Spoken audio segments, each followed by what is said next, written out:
Dear sisters and brothers, it gives me immense pleasure to be with you all here today at the book release of Thiru Stalin Avargal's autobiography, Ungalil Oruvan. As a Malayali, I am extremely happy to be here because Kerala and Tamil Nadu have had warm ties that span millennia. Malayalis and Tamilians are children of the same soil. We are brothers and sisters.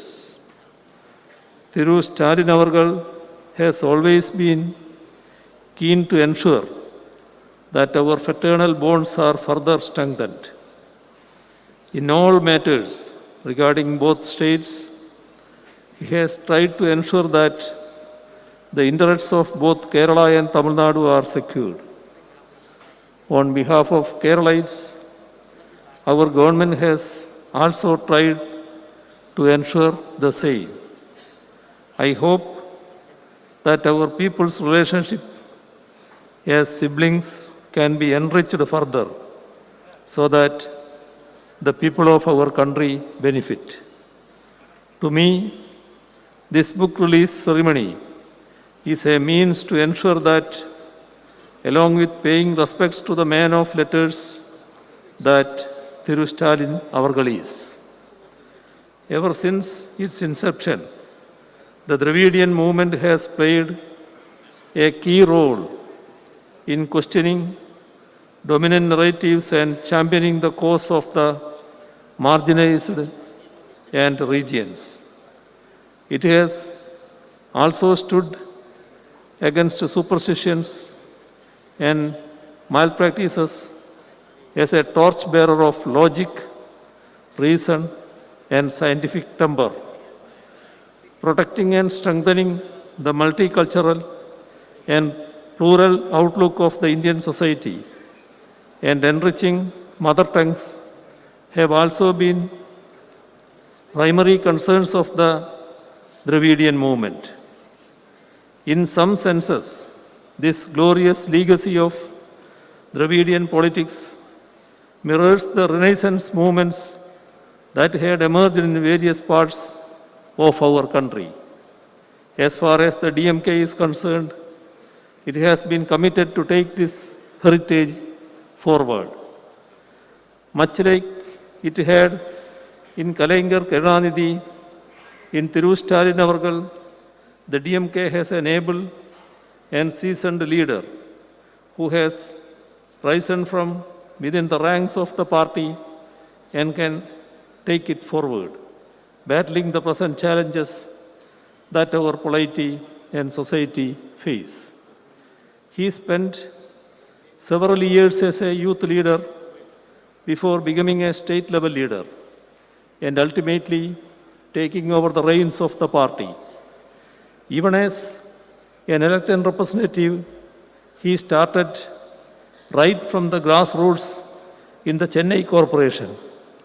Later on, it was after stints as the Minister for Municipal Administration and Rural Development, Deputy Chief Minister, and the Leader of Opposition that he assumed the Chief Ministership of Tamil Nadu. His vast experience in standing with the people at different levels is certainly being reflected in his leadership today, which reminds us of his illustrious father's inimitable style. Thiru Stalin Avargal is one among the first in the country who stands up in defense of federalism whenever it comes under attack.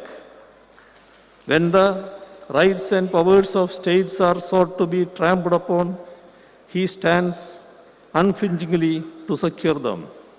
When India's different cultures, languages, and faiths are belittled and sidelined, he is unequivocal in championing them. Such is his deep sense of commitment to our pluralism, federalism, secularism, and Constitution. We are in times when we should stand united for them and in defense of our democracy. Only then can we ensure that the communal and authoritarian powers that hold sway in our country today give way to the progressive, secular, and democratic powers that ought to hold sway if India is to remain free and fair for all its citizens.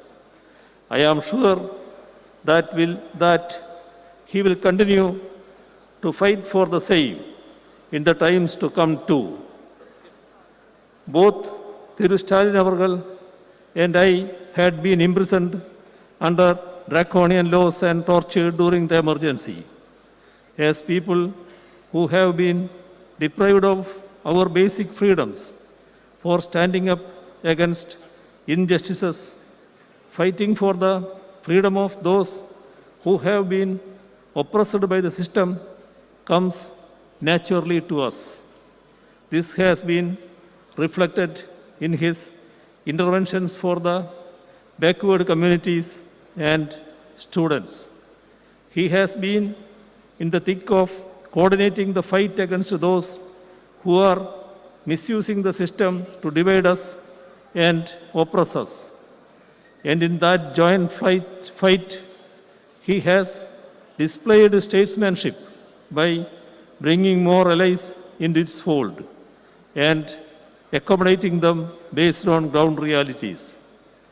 In the first part of Thiru Stalin Avargal's autobiography, Ungalil Oruvan, that is being released today. It is a detailed account of the first 23 years of his life, right from his birth to his incarceration during the national emergency.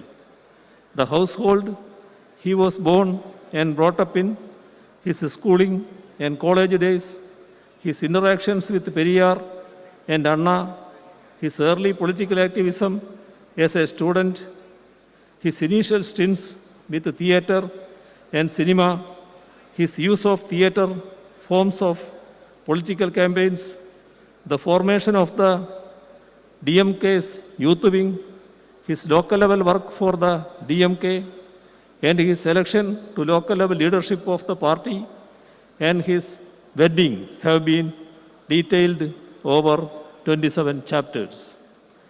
Ungalil Oruvan is not simply an account of the personal life of Thiru Stalin Avargal. It is a first-hand account of the social and political history of the state of Tamil Nadu.